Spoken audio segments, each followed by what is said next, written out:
আমার খুব পছন্দের একটা হাদিস। আল্লাহর কাছে দোয়া করি আল্লাহ পাক যেন আমাকে এবং আপনাদের সবাইকে হাদিসটার উপর আমল করার তৌফিক দান করেন এবং এই হাদিসটা প্রচার করার তৌফিক দান করেন। সহিহ মুসলিমের 9 নম্বর হাদিস আর মিশকাতুল মাসাবিহ যে বইটা আছে এই বইটার 2 নম্বর হাদিস। হাদিসটার নাম হচ্ছে হাদিসে জিবরিল। হাদিসে জিবরিল বা জিব্রাইল যেটা আপনারা বলেন।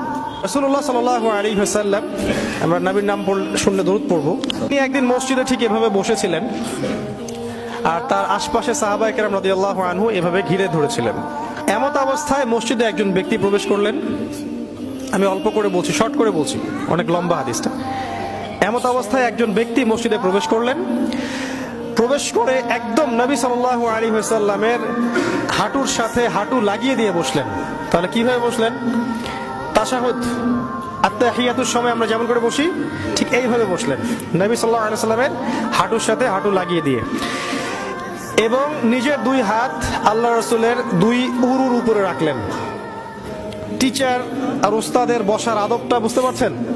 অবশ্য উনি বসে বলেন নাই রাসূল সাল্লাল্লাহু আলাইহি ওয়াসাল্লাম একটু তাকান, একটা ছবি তুলি, উনি এটা বলেননি। উনি বসলেন। আপনি গেলে কি করতেন? হুজুর একটু তাকান, আপনার ফোন নাম্বারটা একটু দেন হুজুর। এবার তাকে প্রশ্ন করছেন, ওই ব্যক্তি রাসূলুল্লাহ সাল্লাল্লাহু আলাইহি ওয়াসাল্লামকে প্রশ্ন করছেন, ইয়া মুহাম্মদ, বলছেন ইয়া মুহাম্মদ, হে মুহাম্মদ সাল্লাল্লাহু আলাইহি ওয়াসাল্লাম, আখবিরনি আনিল ইসলাম, আখবিরনি আনিল ইসলাম, আমাকে ইসলাম সম্পর্কে বলুন। জানতে এসেছেন, ইসলাম সম্পর্কে বলুন। আর যে ব্যক্তি আসলেন তার চুলগুলো ছিল খুবই কালো, ঘন কালো চুল, ঠিক আছে, কুচকুচে কালো, আর জামাটা ছিল খুব সাদা, ধবধবে সাদা। মানে সফর করে আসলে যে একটা চিহ্ন থাকে এরকম কোনো চিহ্নই তার মধ্যে নাই, মনে হলো আকাশ থেকে টুক করে পড়ছে এরকম। খুবই সুদর্শন, খুবই সুদর্শন দেখতে।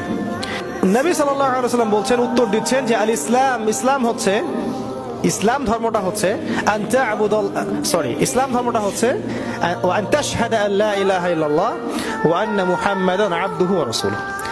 ইসলামের প্রথম বিষয়টা হচ্ছে তুমি আল্লাহ ছাড়া কারো ইবাদত করবে না এবং এই সাক্ষ্য দিবে যে আল্লাহ ছাড়া কোনো ইলাহ নাই আর মুহাম্মদ সাল্লাল্লাহু আলাইহি ওয়াসাল্লাম আল্লাহর বান্দা এবং রাসূল। এই সাক্ষ্যটা আগে দিবে। মানে কি? মানে হচ্ছে তুমি আল্লাহর সাথে শিরক করতে পারবে না, আল্লাহ তাওহীদের উপর থাকতে হবে আর রাসূলুল্লাহ সাল্লাল্লাহু আলাইহি ওয়াসাল্লামের সুন্নাহর উপরে থাকতে হবে। এই হচ্ছে লা ইলাহা ইল্লাল্লাহ মুহাম্মাদুর রাসূলুল্লাহ সংক্ষিপ্ত কথা।